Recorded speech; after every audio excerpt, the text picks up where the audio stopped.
mártires agustinos del siglo XX en España. Ustedes saben que los primeros santos venerados en la iglesia pues siempre fueron los mártires. Los templos surgieron sobre las memorias de los sepulcros de los mártires. A partir del siglo II y hasta nuestros días, el término mártir significa testigo, se refiere solo al fiel que ha derramado su sangre por su fe en Jesucristo y no de un fideicomiso. Su muerte es un testimonio de amor, pues nadie tiene amor mayor que aquel que da la vida por el amigo que ama, por aquella persona que ama. Juan capítulo 15. Se puede sufrir muerte violenta por muchas motivaciones. Muere, por ejemplo, un ajusticiado o el criminal. Bien, su modo. ¿Es posible morir por convicciones políticas? Pues también. ¿O por los derechos humanos? Pues claro. ¿Por cualquier otra causa noble? Pues sí. Pero la Iglesia se limita a considerar y reconocer como mártires a quienes sufren muerte violenta por fidelidad a Jesucristo, es decir, por causa del Evangelio. San Agustín definió con una frase, yo diría que lapidaria, la esencia del martirio. No es la pena en sí, es decir, la muerte física, sino la causa, es decir, la suprema imitación y el seguimiento radical de Cristo. Esto es lo que hace el mártir. Es una frase que encontramos frecuentemente repetida en sus cartas y sermones. Otro aspecto importante, desde el punto de vista teológico, es que el martirio no es visto como un mérito de la persona, sino como una gracia de Dios. San Agustín repudiaba las exageraciones de algunos cristianos extremistas que iban espontáneamente a provocar la muerte. La muerte se sufre y soporta, si así lo requiere la fidelidad a Cristo y su Evangelio, pero no se provoca. La historia de la Iglesia está llena de testimonios martiriales en todas las épocas y en todas las culturas.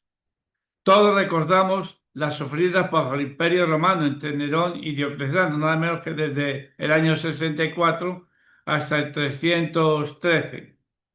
Hubo paréntesis de paz, pero en ese largo periodo numerosos edictos imperiales proscribieron explícita y implícitamente la profesión cristiana, llevando a muchos cristianos ante los tribunales, en los que se les combinaba a jurar de su fe y rendir culto a los dioses del imperio del emperador. Las actas de los mártires nos han transmitido los interrogatorios sufridos ante el juez, las amenazas y las penas infligidas, hasta llegar a la pena máxima de la muerte. Las persecuciones a los cristianos en el Imperio Romano, por razón de su fe, son solo el preludio de muchas que esperaban aún a la Iglesia a lo largo de la historia. España fue también víctima de una cruel persecución religiosa en pleno siglo XX. Analizar la situación política de España que llevó a la represión religiosa sufrida por la Iglesia, sus ministros y hasta católicos laicos es una tarea verdaderamente ardua y vidriosa. Se trata de hechos relativamente recientes que están resurgiendo con gran carga ideológica en el contexto actual de la revisión histórica, la memoria famosa histórica que estamos viviendo en España. Si se efectúa el último cuarto del siglo XIX, bajo la restauración monárquica de Alfonso XII, España conoció durante todo el siglo XIX una situación política convulsa, tejida con una explosiva mezcla de absolutismo, levantamientos militares, guerras civiles, radicalismo de uno y otro signo, cambios frecuentes de gobierno y hasta de régimen. La falta de estabilidad política fue pavorosa y la situación social y económica fue caótica. La Iglesia estuvo frecuentemente en el ojo del huracán, proyectando sobre ella frustración acumulada a causa de las graves carencias sociales, políticas y económicas que padecía España, así como del fracaso de política interior y el fracaso de política exterior.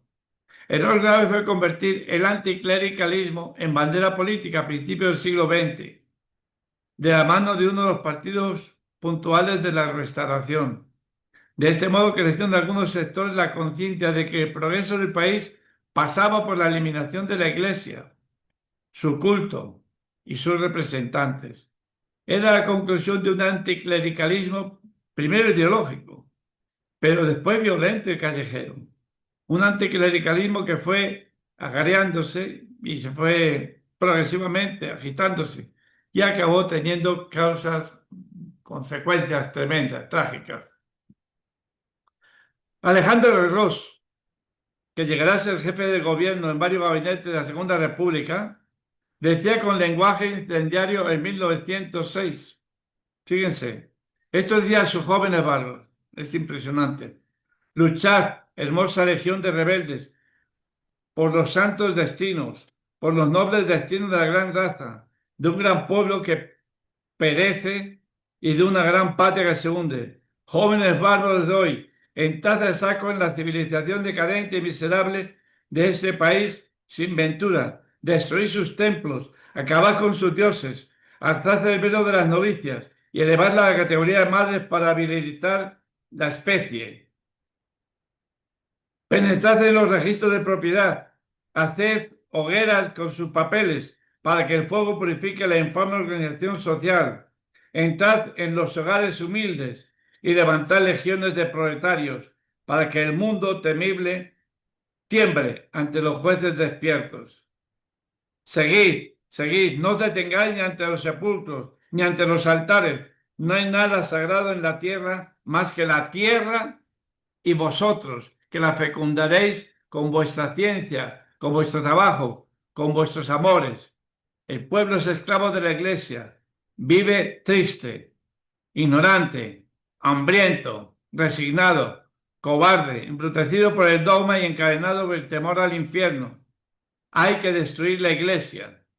Muchachos, haced saltar todo eso como podáis, como Francia o como en Rusia. Cread ambiente de negación, difundid el contagio del heroísmo, luchad, matad, morid. En esa aniversación influyó sin duda el papel diseñado por la Iglesia del siglo XIX español y principios del XX, aunque no en los términos de las críticas más acerbas. Es cierto que el rechazo a la separación entre Iglesia y Estado, la escasa sensibilidad de sectores eclesiásticos ante la situación del país, la intransigencia de algunos clérigos y su vinculación afectiva con el carlismo en los conflictos dinásticos del siglo XIX o el fenómeno del integrismo profesado por relevantes sectores católicos transmitían la imagen de la Iglesia que añoreaba el antiguo régimen y producía reacciones anticlericales. Es fácil hallar juicios encontrados sobre el convulso periodo de la República de la Guerra Civil. No obstante, son muchos los historiadores españoles y extranjeros que, al margen del juicio que le merece la rebelión militar iniciada el 18 de julio de 1936, reconocen y consideran innegable que hubo una auténtica persecución religiosa con la Iglesia, cuyos orígenes son anteriores al movimiento del alzamiento. Sirva como ejemplo el juicio equilibrado de Salvador Madariaga, una de las mejores historias, ¿verdad? Con Albornoz, uno de los mejores historiadores de España, que fue ministro de Justicia e Instrucción Pública en 1934. Por tanto, en pleno periodo republicano, fíjense lo que decía Madariaga. A pesar de las críticas de algunos posicionamientos de la Iglesia de entonces, su intolerancia y algunas actitudes retrógradas, afirma este hombre. Los revolucionarios llevaban meses ensañándose con la Iglesia y sus sacerdotes. Nadie que tenga a la vez buena fe y buena información puede negar los errores de esta persecución, que durante meses y aún años basta ser el mero hecho de ser sacerdote para merecer pena de muerte, ya de los numerosos tribunales más o menos irregulares que como hongos salían del suelo popular, ya de revolucionarios que se erigían en sí mismos en verdugos espontáneos, ya de otras formas de venganza o ejecución popular. Es un hecho plenamente confirmado. Esto Madariaga, Madariaga, ministro de la República. Y luego presidente de... No, Albornoz sí fue presidente en el exilio de la República. El carácter persecutorio queda evidenciado también en el encono que manifiesta algunas profanaciones sacrílegas. Estamos hablando de antes del levantamiento militar de Franco, procesiones carnavalescas, usos irreverentes de ornamentos y objetos de culto, destrucción de templos, estatuas y signos religiosos, desenterramientos y exhibición de cadáveres de sacerdotes, religiosos o monjas. Fíjense, refiriéndose a España, Thomas llega a afirmar, posiblemente en ninguna época de la historia europea y posiblemente del mundo, se ha manifestado un odio tan apasionado contra la religión y cuanto en ella se encuentra relacionado.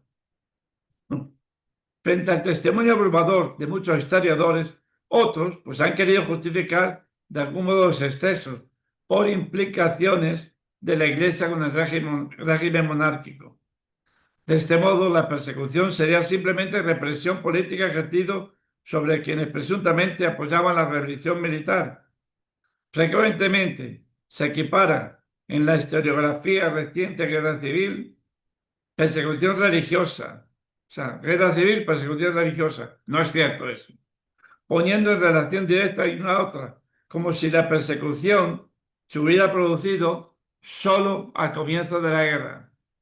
Sin embargo, el inicio de la persecución precedió al lanzamiento militar, aunque se incrementó, por supuesto, y se exasperó con el pronunciamiento de Franco y los militares. No surgió como fruto de la vinculación explícita de la Iglesia con uno de los bandos de la contienda, aunque esta sí llegó a producirse más tarde, sino que fue previamente programada y sistemática. No obstante, haber declarado los obispos su neutralidad política al ser proclamada la República, por explícita indicación del nuncio. La Iglesia sufrió una severa discriminación que muchos vivieron como auténtica persecución. Basta recordar la quema y saqueo de centenares de edificios religiosos los días 11 y 13 de mayo de 1931 en Madrid, en Valencia, en Alicante, en Murcia, en Sevilla, Málaga o Cádiz, con la propia Constitución del 4 de diciembre del mismo año y las leyes que se derivaron de ella, que establecían limitaciones importantes a la acción de la Iglesia. Nuevo hito en la persecución fue la Revolución de Asturias, en octubre del 34, que produjo destrucción de templos y el asesinato, fíjense, de 34 sacerdotes y religiosos. A partir de la victoria del Frente Popular en febrero del 36, las cortapisas y la acción de la iglesia contra ella fueron crecientes. El lanzamiento militar y comienzo de la guerra encendió la persecución con un auténtico régimen de terror contra los sacerdotes, religiosos y muchos católicos en general. Las atrocidades y represalias de los dos bandos en la guerra civil son innumerables y muy lamentables. Pero la persecución religiosa que estaba en acto desde tiempo atrás representa probablemente la página más vergonzosa de esta historia española. La realidad conocida y documentada de esta persecución choca contra cualquier intento de explicación o de justificación. El comienzo de la guerra, claro que exasperó esa actitud perseguidora. La beatificación de los mártires agustinos del siglo XX, la apertura de los procesos diocesanos para la beatificación de los mártires de la persecución religiosa se inició en España apenas concluida la guerra para no perder los testimonios de quienes podían aportar datos. En caso de los procesos españoles, el Papa Pablo VI decidió aparcarlos mientras perduraba el régimen de Franco para evitar una lectura política inadecuada. Una vez restablecida la democracia en España y consolidada la transición, Juan Pablo II autorizó su reanudación. En nuestra propia orden, los agustinos, a propuesta del entonces postulador general, padre Fernando Rojo, se solicitó en 1991 de la Congregación para las Causas de los Santos la unión de una causa de los 5 procesos que tenían abiertos del Escorial, la más numerosa, 65 mártires. Unirse a la de Málaga, Uclés, Gaudete, Gijón. Amigos del Ateneo, la Orden de San Agustín, en su historia plurisecular, ha conocido muchos momentos de persecución en todos los continentes. Ha habido mártires agustinos en Kenia, Japón, Inglaterra, Irlanda, Perú, México, China, Polonia o Alemania. Pero ninguna persecución ha dejado tanto rastro de muerte y destrucción como la sufrida en España entre el 31 y el 39. En esta persecución, nuestra orden fue una de las más castigadas. El grupo de agustinos asesinados se aproxima a 200. Estos religiosos no estaban vinculados a ningún partido político. Fueron ejecutados por sectarismo antirreligioso y porque eran presuntamente disidentes. Derecho a vivir. La propia irracionalidad de la guerra llevó a estos extremos. No fueron ciertamente tiempos de civismo ni de moderación. Se vivía en una tensión social y callejera insoportable. Los religiosos asignados tampoco eran frailes ignorantes.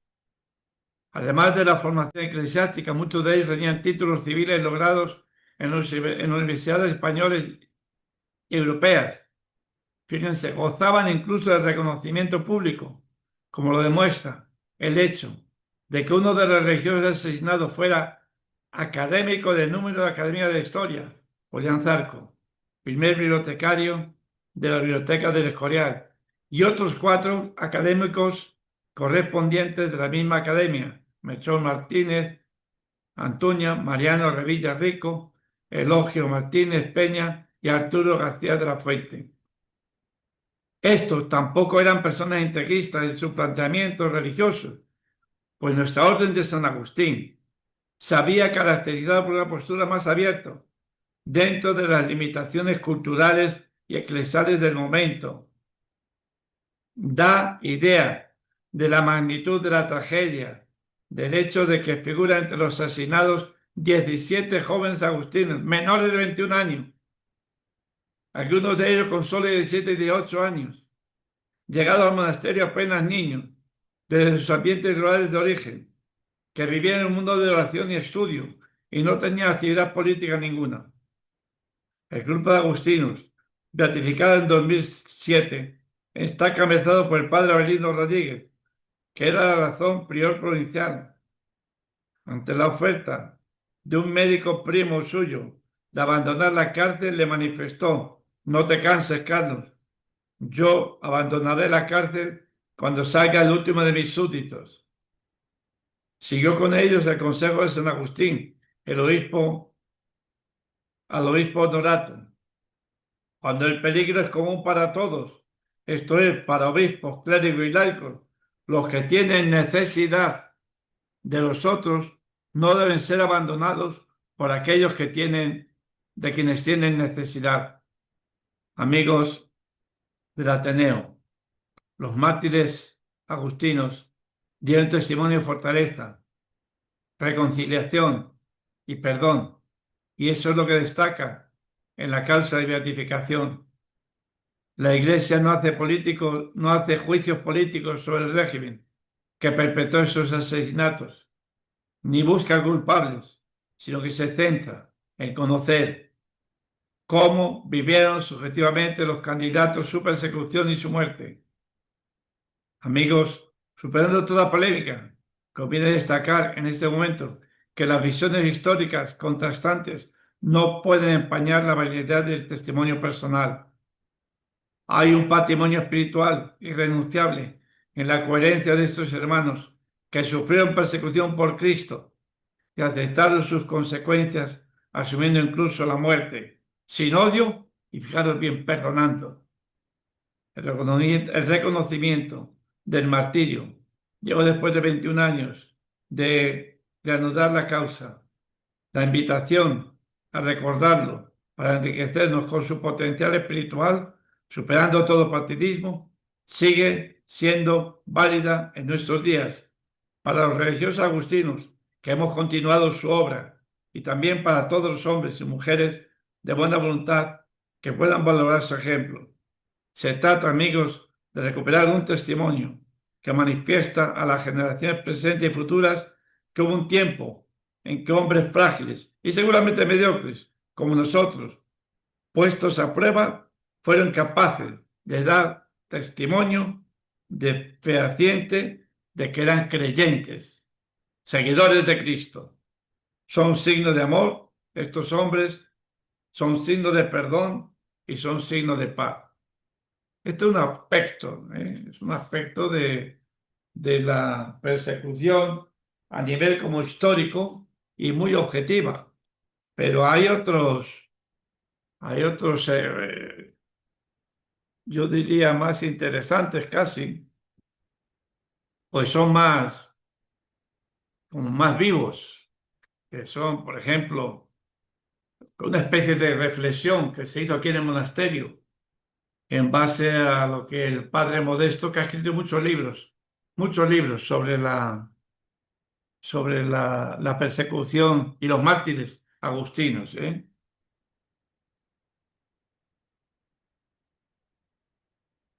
Les voy a decir algo, por ejemplo.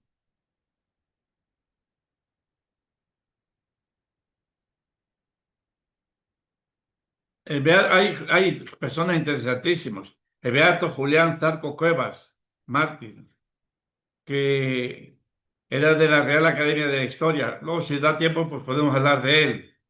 El padre Avelino tenía el presentimiento de su muerte. Pero hay uno muy especial. Y se lo voy a leer, que es el padre Gerardo Gil Leal. Dice el Diccionario Biográfico de la Real Academia de la Historia. Gil Leal, Gerardo, David de Ojeda, Burgos, Paracuello de Jarama, Madrid, 30 del 11 del 36, Agustino, benefactor, mártir, beato.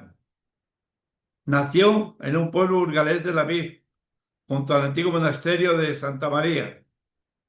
Cursa la carrera eclesiástica en Valladolid, la Vid y San Lorenzo del Escorial, siendo ordenado sacerdote en 1896, pasando brevemente por los colegios agustinanos del Escorial y Guernica, mientras realizaba el bachiller en el Instituto de Segovia y la licenciatura de Derecho en la Universidad de Valladolid, que finaliza en 1905. Se traslada o le trasladan al Centro Universitario María Cristina como profesor de Derecho Mercantil, simultaneando la docencia con el grado de secretario provincial agustiniano y secretario del centro. Fíjense quién es el padre Gil. Yo, de hecho, quiero hacer en la capilla de la universidad, quiero hacer un pequeño altar a él, porque es beato. Es que es impresionante. Y sin embargo fue fusilado. Fíjense la obra de este sacerdote agustino. Tiene dedicada a la escuela en el Escorial de abajo, ¿eh? Y una calle, porque hizo una especie de cooperativa y hicieron casas. Y lo mismo en el San Lorenzo del Escorial. Por encima de las camonitas tiene una placa. Pero en la universidad tiene un aula dedicada a él. Pero yo quisiera que la capilla de la universidad pues estuviese también como el cuadro. Hay una foto de él en una capilla en la Vid en Burgos, que a ver si la consigo para ponerla en la capilla de la universidad. Y hay también otro dibujo que hizo Fray Macario, que también fue fusilado. Un hermano Lego que era pintor y que le pintó según se despedía con la mano así, se despedía. Macario le hizo el dibujo, que era un buen pintor.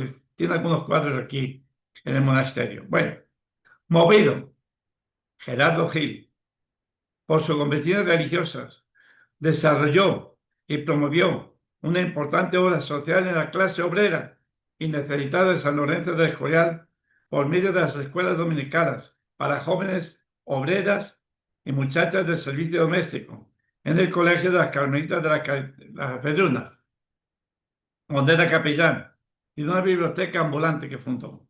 También crea la Caja Total, que era un medio de facilitar a las muchachas con escasos recursos económicos la posibilidad de adquirir una dota digna para tomar estado civil, como se hacía en otros lugares de España en 1912.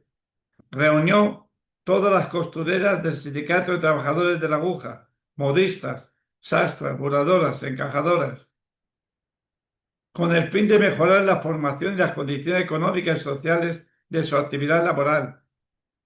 Creó una bolsa de trabajo, un taller cooperativo de ayuda en el caso de enfermedad. En 1911 fundó el Centro Parroquial de San Lorenzo, en el Centro Parroquial de San Lorenzo, una mutualidad maternal con el fin de ayudar con aguda subvención a las madres necesitadas en periodo del parto. En 1914 también está presente la creación de la Escuela de Madres, buscando que en la instrucción de ellas la mejor educación de los hijos y el buen gobierno del hogar. El padre Gerardo Gil colaboró en otras empresas establecidas en San Lorenzo del Escorial de tipo social, como la Escuela Nocturna de Obreros, siendo la mayor parte de profesores los miembros del centro universitario. Fue parte del Sindicato Obrero Católico, Caja Popular de Ahorro, en 1911, Ropero, Sociedad para el Fomento del Trabajo, Biblioteca Popular, diferentes de la vinculada a las escuelas dominicales, cocinas económicas y sociedades de socorro mutuo. Este era el padre Giles. Sobre todo, su figura está unida a la creación de 3 cooperativas obreras para la edificación de casas baratas que se hicieron en ambos escolares, La Villa y San Lorenzo. En atención a sus trabajos e inquietudes sociales, el Instituto Nacional de Previsión le concedió en 1913 la Medalla de Mérito y el Consejo Superior de Protección a la Infancia le otorgó el título de vocal y el diploma al mérito. En 1915 nombrado consultor de la Oficina Central de Trabajo. El 7 de noviembre del 27 se le reconoció el trabajo hecho en pro de la clase obrera, poniendo su nombre a una calle San Lorenzo del Escorial. Cuando los sucesos de julio de 1936, el padre Gerardo Gil fue detenido y confinado en el monasterio. Hasta el 6 de agosto fue trasladado con el resto de la comunidad a la Dirección General de Seguridad, de allá a la cárcel de San Antón, donde fue juzgado a finales de noviembre y fusilado en Paracuellos de Jarama, el 30 de noviembre de 1936. La producción literaria del padre Gil es sencilla y abundante, con fundamento en los artículos, en la mayoría de los artículos, la narración breve y los cuentos, eligiendo siempre como argumento temas relacionados con la actividad social que desarrollaba en el Escorial.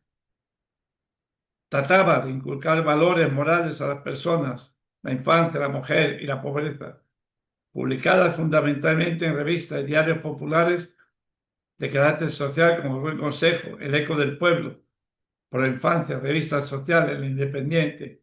También tiene una abundante producción poética suelta que reunió en un libro. Tras un lento proceso donde se comprobó la persecución desatada contra religiosos, el 28 de octubre del 207 fue beatificado en Roma. Pero bueno,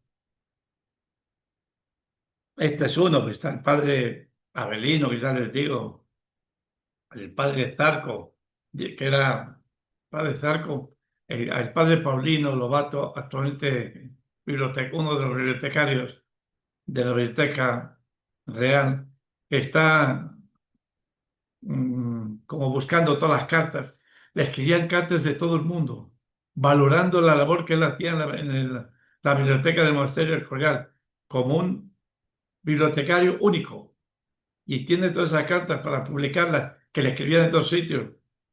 Y el padre Zarco fue fusilado. Y eso que cuando le detuvieron dijo, soy esto, soy esto, soy esto, y sobre todo soy agustino. Y ustedes me fusilan no por ser bibliotecario real y por ser académica de la historia, no, por ser sacerdote agustino. Y fue fusilado. El padre Avelino lo mismo. Hay cosas interesantes, pero les digo, les voy a decir, por ejemplo, casi todos de dónde eran los que murieron, porque claro, de aquí 97 agustinos con el padre Avelino Rodríguez están en Gijón, en Santander 9, Alcaudete 10, Uclés 10, Málaga 4, Leganés 1, Madrid 1, Paracuellos de Jarama 63. En esta comunidad del monasterio, que fue la última comunidad donde vivieron 53 de los 98 agustinos martirizados en el 36. Murieron todos, casi todos diciendo, perdonando, dice aquí, casi todos ante el trance de la próxima muerte morían perdonando a sus verdugos, exclamando bien alto, ¡Viva Cristo Rey! En Asturias, el beato Severiano Montes, momentos antes de morir, pidió unos minutos para prepararse a morir y tras recogerse profundamente de rodillas, imitando la suprema entrega de Jesús en la cruz, dijo sereno a sus verdugos, os perdono ante Dios y ante los hombres. En Valencia, Francia ha sido un grupo de 10 agustinos perteneciente a la casta de enfermeras del vecino del pueblo de Gaudete en Albacete. Fíjense, un testigo presencial relata que el más viejo decía, ánimo amigos, y mira, el Señor está con nosotros. Sacó una cruz y se puso a besarla. Yo me puse enfurecido, manifiesta el testigo, cargué el fusil y le disparé. Y el más viejo decía, viva el Redentor del mundo, viva Cristo Rey. Y se reía mirando a la cruz y así murió. Varios de religiosos de la comunidad de Ucrania fueron sacrificados en las cuestas de Belinchón y otros lugares. El padre Serra, estando ya en el suelo, en medio de la carretera, miró al cielo y gritó, ¡Viva Cristo Rey! Entre los numerosos mártires de Madrid, cabe destacar el padre Joaquín Esnaola, que fue asesinado en Leganés el 24 de julio del 36. Tras dispersarse los religiosos del convento de Leganés, el 21 de julio se había refugiado en casa de una paisana suya en Madrid, pero al volver a Leganés el día 22 a pagar una deuda del convento, fíjense, fue reconocido en Carabanchel y asesinado el atardecer del día 24 de julio. Había tratado de tranquilizar a su paisana, doña Rey, diciendo, señora, no se preocupe de mí, no pase pena, voy bien preparado para morir. Adiós y hasta la vuelta. Bueno, así todo, la padre Abelino Rodríguez, todos estos, les podía seguir diciendo. Por ejemplo, les decía el padre Zarco, le preguntaron si quería añadir algo, a lo que declaró, soy académico de Historia, de la Real Academia de Historia, bibliotecario y monasterio de Escorial, pero añadió, ponga solo que soy sacerdote agustino. Por eso estoy aquí detenido, no por ser académico o bibliotecario. Bueno, así, todos estos, puedo seguir diciendo, todo esto está sacado del proceso con testigos, ¿eh?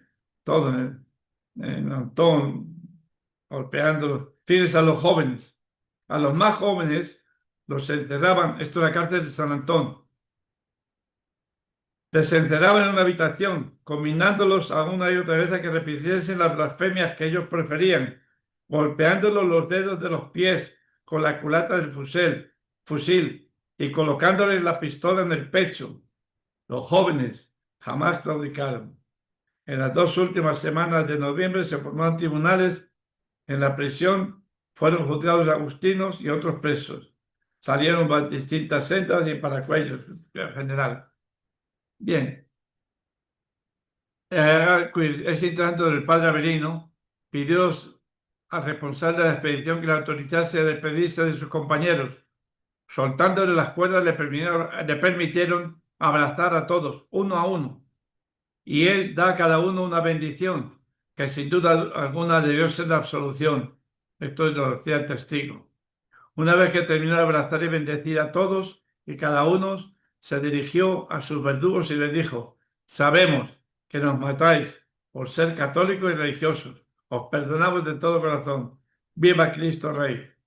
El padre Monedero, que era prior del monasterio, también lo mismo, se animaban mucho, iban cantando.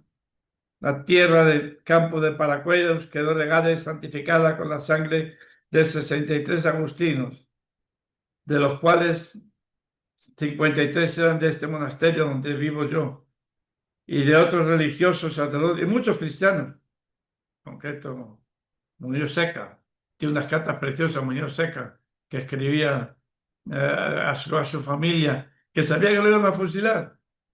De todos ellos se escribió estas palabras que se dice el libro de la sabiduría. Los justos viven eternamente y encuentran su recompensa en el Señor. El Altísimo cuida de ellos. Bueno. Esto es un poco otra memoria histórica, ¿verdad? Que no quiere